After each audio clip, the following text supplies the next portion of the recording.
All right, welcome back for another episode of Talk to Tatiana. And I'm excited to have Tahmina Watson here with me. Tahmina, welcome to the show. Thank you so much for having me, Tatiana. I'm so grateful. Awesome. It's so awesome to have you here. I've read your bio and I really like what I've read about you. So why don't you please share with us what your entrepreneurial journey was like, where it started, how it started, and kind of where you are today? Sure. Well, thank you so much for giving me the opportunity to talk about the entrepreneurial journey. I'm an immigration lawyer. I'm an immigrant who moved from the United Kingdom. My parents were immigrants to the United Kingdom. So they were from Bangladesh and they moved to the UK. And I was born and raised there for a little bit of my life. I lived in Bangladesh, but then came back. I became a lawyer in the UK and then I moved to the United States once I got married to my dream husband. But once I moved here, life really took a different turn because I just wanted to practice law. That's all I cared about in my life. When I was a little girl, I wanted to be a lawyer. That was my single dream. But moving countries, that dream had to shift a little. How do I continue to practice law? I've just studied all my life. So it took a long time to figure out how to become a lawyer, and I did. And so now I am licensed to practice in the states of New York and Washington State. But interestingly enough, I was living in Washington State while I took the New York bar exams. So I was limited in the areas of law I could practice. And long story short, I became an immigration lawyer because it sort of fell on my lap. And I went into it kicking and screaming, thinking, ugh, I don't really want to do it, but I don't have a choice. But then once I started it, I thought, I was meant to do this all my life. And the universe kept throwing it at me. And so once I started immigration lawyers practicing with somebody else, from that person, I learned how to not be a lawyer. Everything that a lawyer should not do, this person was doing. But I had a start in the immigration world. When I realized I needed to do something else, I wasn't sure what to do. Do I go to another law firm? Do I practice with other people? I just honestly wasn't sure. But my husband is an incredible human being and so supportive. He said to me, why don't you just try this on your own? You've got nothing to lose. You don't have to put food on the table. Just go and try it.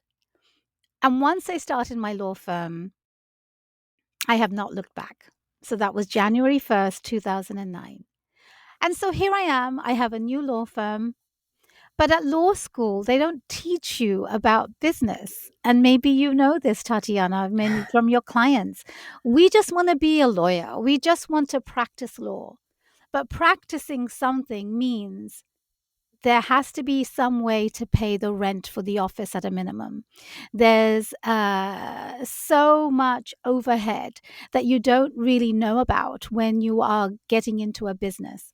So when I started my law firm, I started with one paralegal who used to be at my previous one, where I had a partnership, and I started with her part time. And I thought to myself, I don't have to necessarily think about my payroll quite yet for myself. Let me just keep paying her. And what I realized is when I am going to back up for just a second. When I started practicing with my previous ex partner, one of the deals was you eat what you kill. That's a term that's used quite frequently in business, and you probably talk about it with your clients. And I took that to heart. I thought to myself, how can I go and tell people that I can serve them? I started to write in newspapers, which I didn't really know about at the time. It sort of fell on my lap, a different story. But I really looked at myself and I thought, what is unique about me that will connect to those who need my help? And so I was living in Seattle, the South Asian community where I speak different languages. I thought to myself, that's my asset. So I started to advertise there. And I didn't know until I started my own law firm that a lot of cases were coming in my name, but they weren't necessarily coming to me. So once I started my law firm and I had this one part time paralegal, I quickly realized that I need more help from her. But she was working with my ex partner and she couldn't give me more time. So I hired a second paralegal.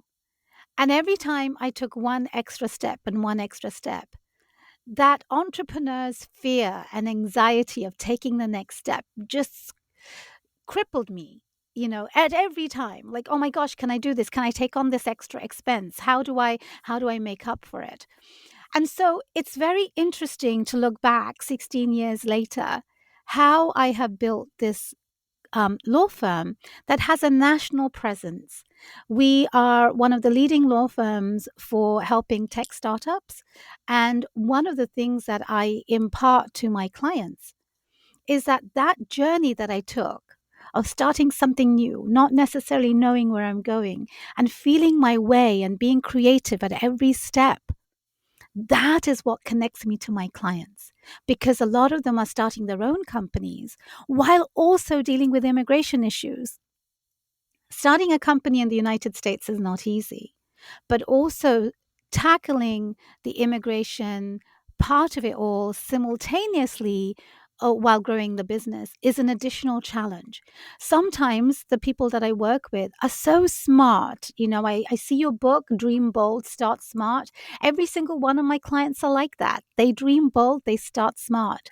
But immigration becomes something that causes anxiety, causes obstacles, and they need help in a way that they can understand, and for somebody to take the burden off their shoulders.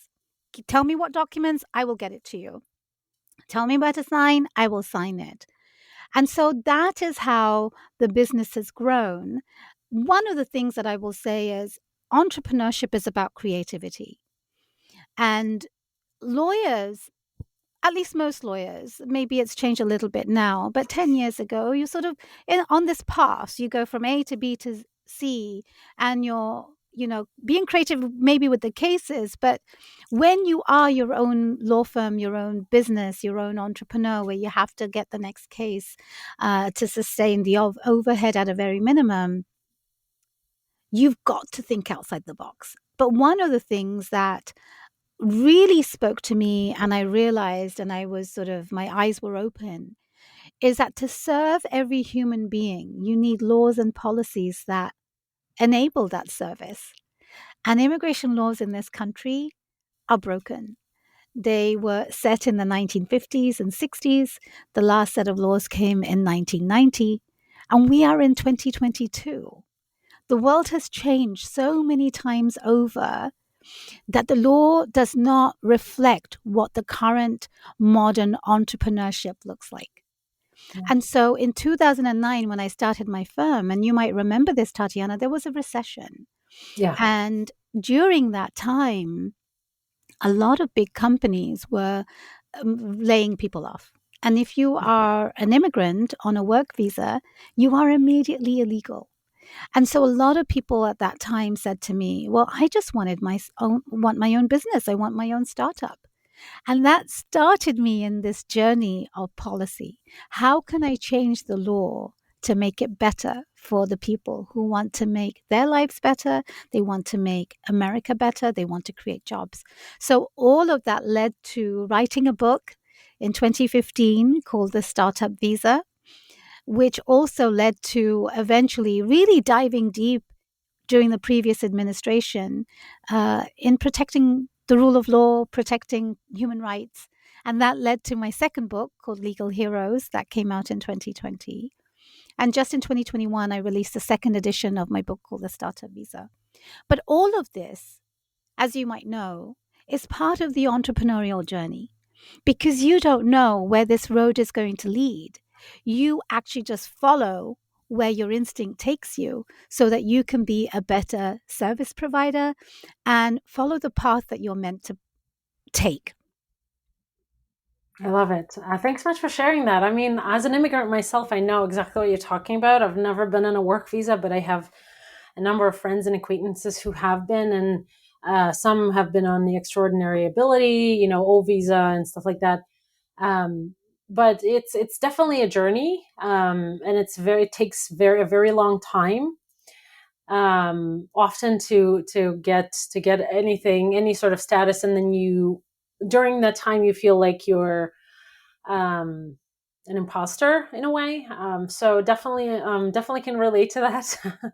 And it's such an interesting story. What's interesting also, you'll find that I actually, my dream was since I was 14 to be a lawyer as well. I kind of shifted off of that path somewhere in the US where I was doing my accounting, getting my accounting degree, but I fell in love with small business and numbers and taxes and things like that. So, but I can relate to this passion of law. For law, I guess is the right word. And so thank you so much for sharing such a great journey. And I remember 2008, 2009 really well because I actually um, um, graduated college in January of 2009, and nobody was hiring for even like the biggest firms. Nobody was hiring. It was a hiring freeze, so I could totally relate to that. Oh my gosh, I will never forget that. I mean, I just started my law firm, and at the time, most of the work I was doing is just trying to make sure people didn't become out of status, if that makes sense. Yeah, Out of status, yeah. just so your listeners understand, is if you are working and you have a visa, you have to continue to maintain that status, immigration legal status in the US. And there are mechanisms in which you can do that, particularly if you don't have a job. And so that is what I was doing a lot of, and that's what gave rise to the policy side of me, which I didn't know I had. That's awesome. I love that. So, as you kind of you touched a little bit about, on the business side of things, on the rent and hiring people and things like that. Were there any things that, as you were growing and as you were developing and writing a book and so on, um, was there anything that really surprised you from a business perspective? Something that you didn't expect to be doing or handling or dealing with, or and it doesn't have to be a bad necessarily or negative surprise. It could be either. So yeah, why don't you share? Yeah, well, gosh, I could talk about that for a long time because, as I mentioned, I started working with somebody else, and my hope was this person would be able to manage the firm and teach me. What ended up happening is that she didn't know what to do, and because she had relied on somebody else in the past, which is why I started to help. And one day, our bookkeeper summoned us. And this bookkeeper scared the living daylights out of me. She said, "Look, you guys are doing things so wrong that to fix it, it's taking even longer. And, you're not able to pay our bills." This is 2006, 7, around that time. And at that time, I didn't know our bills weren't being paid. This is at my previous law firm. And so the bookkeeper actually sat down with me. They assigned a particular bookkeeper to me. And I sat down with her with QuickBooks, and she told me and showed me how to make one entry at a time, how to reconcile. Um, and what surprised me was, I mean, now I don't do it. I have a bookkeeper, but at that time, I got so into it. I'm like, where is that 70 cents difference? Where is that? That's going to just drive me nuts. I know it's 70 cents. I know I've seen it somewhere. And so that was quite an education in you've got to get money in to pay money out. And one of the simple things about business owners is you've got to send that invoice out. If you do not send an invoice, nobody's going to pay you. And so it was quite an interesting education. Not only did I dive into learning about immigration law, but also if you don't have money coming in, you can't send money out. And it's just as simple as that. And I have to tell you that even today, I sometimes think about maybe I should go and take a course because, I learned those basics. And as I was growing, I had to let go of that, because I needed to focus on law. And eventually I had a bookkeeper and, I've now handed finances over to somebody else at the office. But what I learned is as an entrepreneur, as a business owner, often we become control freaks. There's no ifs or buts about it because you can't trust anybody else to do it the same as you do.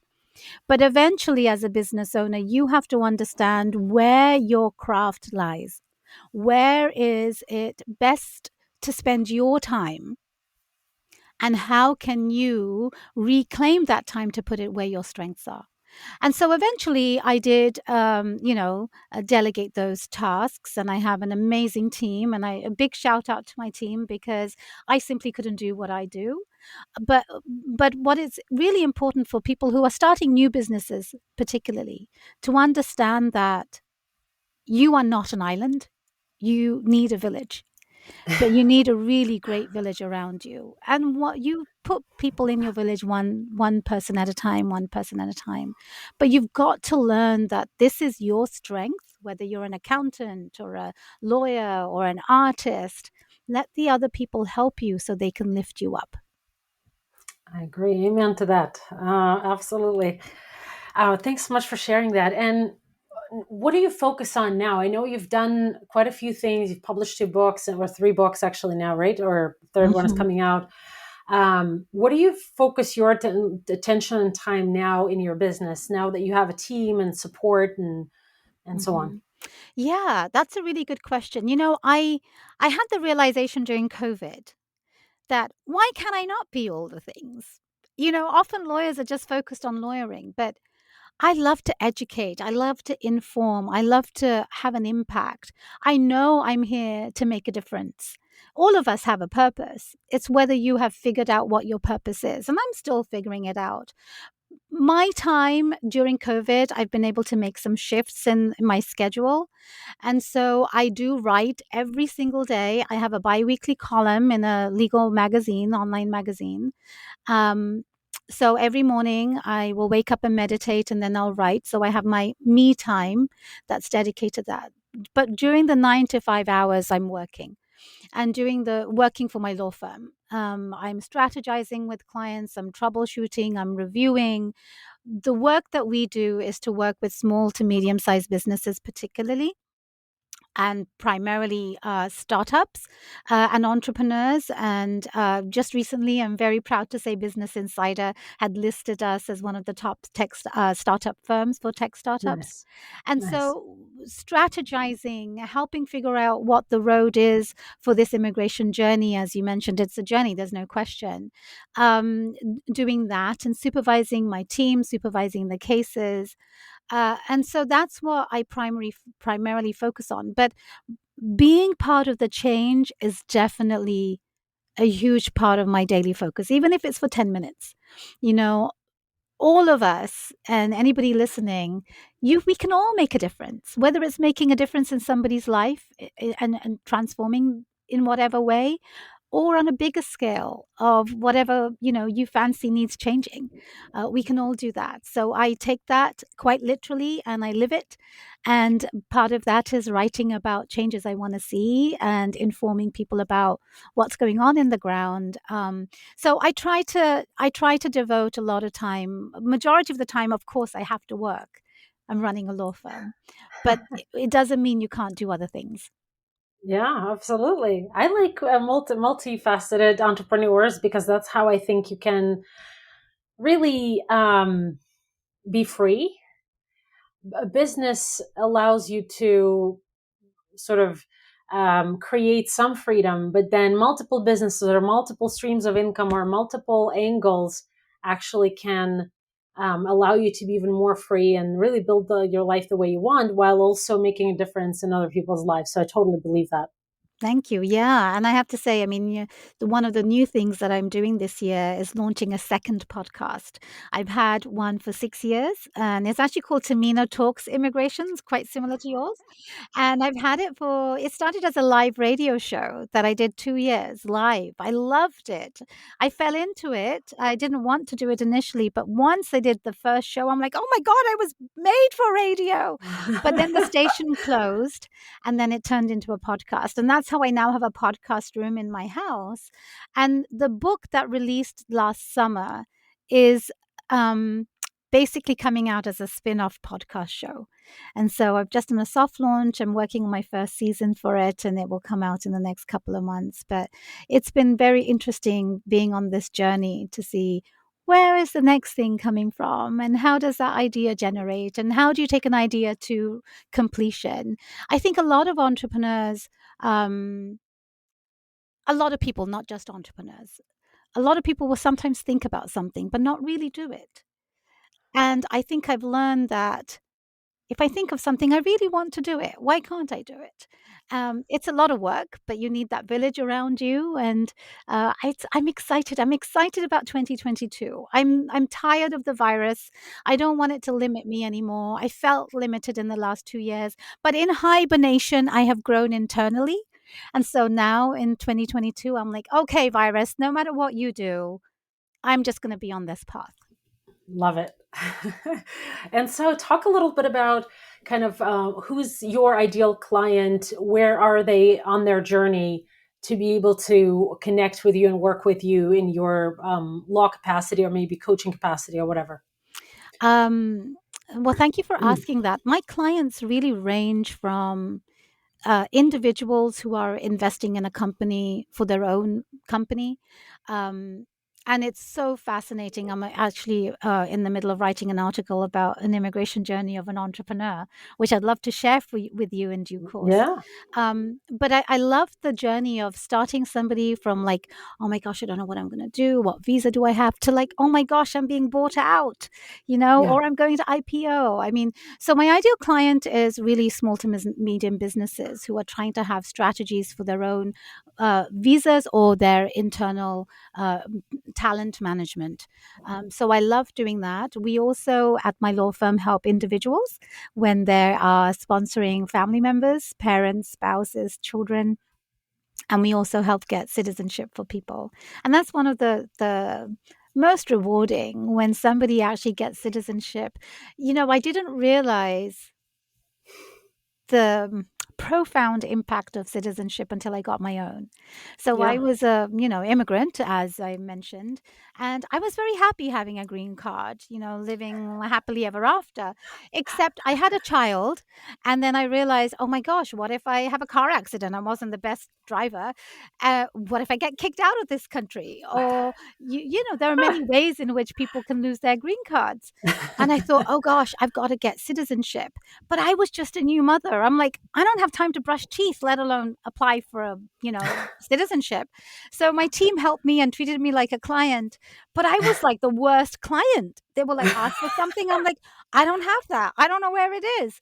And I managed to one by one get those papers to my paralegals. And then they said to me, now I can file your case if you take a photograph. I'm like, my hair hasn't been washed for 2 weeks. Don't make me take a picture. She kicked me out of the office saying, go take a picture so I can send this off. And but once I got through it, and I have written about it, I'll share it with you, Tatiana. But when I got my citizenship, and to me it was just a to-do list item that I was checking off. And my husband said, I'll come to the ceremony. I'm like, no, no, no, you don't have to take time off for that. No, it's just a ceremony. But he forced his way into the ceremony. But as the ceremony began, I started crying. I was like bawling. I'm like, I'm a citizen of this country. And suddenly I realized every single one of my clients' emotions. And it's such an incredible feeling to see a client, different types of backgrounds. Somebody who has come from a war-torn area where they had no rights, they were persecuted, or somebody even who's a CEO running a multinational company who now needs to have this permanency so they can continue to build. That feeling of security and being part of the fabric of this country is something that you can't experience really until it's happened to yourself. And so up until that moment, I was like, fantastic, congratulations, I'm so happy for you. And then here I am, I'm a citizen, and I suddenly had to think about every single one of my clients. So it's a really interesting journey that I've been through. And I love being able to see those changes in my clients. One of the things that, it's almost like the magic word. Sometimes clients will say, well, that's my dream. I'm like, oh no, they use that word, that phrase. It's my dream. I come home, I come back to the office. I'm like, we got to make that dream come true. It's just so it's so interesting, inspiring, and every single person inspires me to do better for them, to be the better person that I should be, would be, need to be, and to see them complete their own journey. I love it. Thank you so much. So, Tahmina, as we wrap up here today, could you share briefly, and certainly your social media links and website will be listed if you're watching a video under the video, or if you're listening on audio, it'll be in the show notes. But where can people find you and connect with you? What's the best way? Well, thank you so much for asking, and once again for this opportunity. They can connect with me on LinkedIn. It's one of the easiest places to connect, you can find me as Tahmina Watson, one word. I'm on Instagram, Tahmina.Watson. I'm on Twitter, Tahmina Watson, and my website is the best place to find me and connect with me and contact me, and that is www.watsonimmigrationlaw.com. I do have an author page, TaminaWatson.com, but the website is a one-stop shop. Awesome. All right. Thanks so much for being a great guest, and thanks so much for sharing your story today. And I really enjoyed listening, and I really can relate to a lot of the things that you've shared. So thank you so much. Thank you so much. All right. And everyone who's watching or listening, we'll see you on the next episode of Talk to Tatiana, and have a great rest of your week. Talk soon.